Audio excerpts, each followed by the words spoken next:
সিরাজদি খান কেআইন ইউনিয়নের লক্ষ্মীবিলাসে আওলাদ হোসেন মির্জার উঠান বৈঠক অনুষ্ঠিত হয়।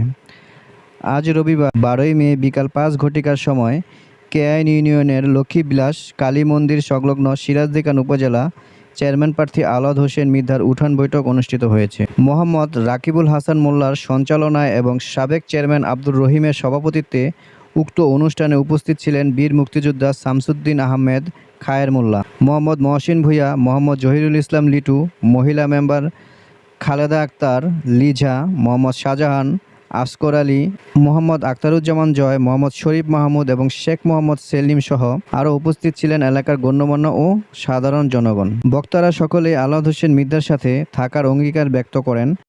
রাজনীতি করার জন্য আমি সিরাজদি খান আওয়ামী লীগের আমাকে সভাপতি হিসাবে উনি নিযুক্ত করেছেন।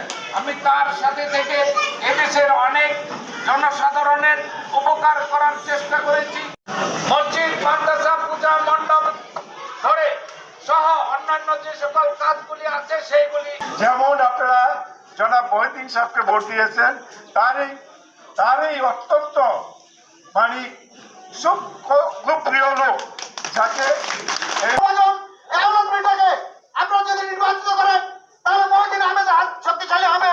মহিউদ্দিন আহমেদের হাত ইতিমধ্যেই তার সাথে যারা প্রতিদ্বন্দ্বিতা করতে এসেছেন আমরা দেখেছি।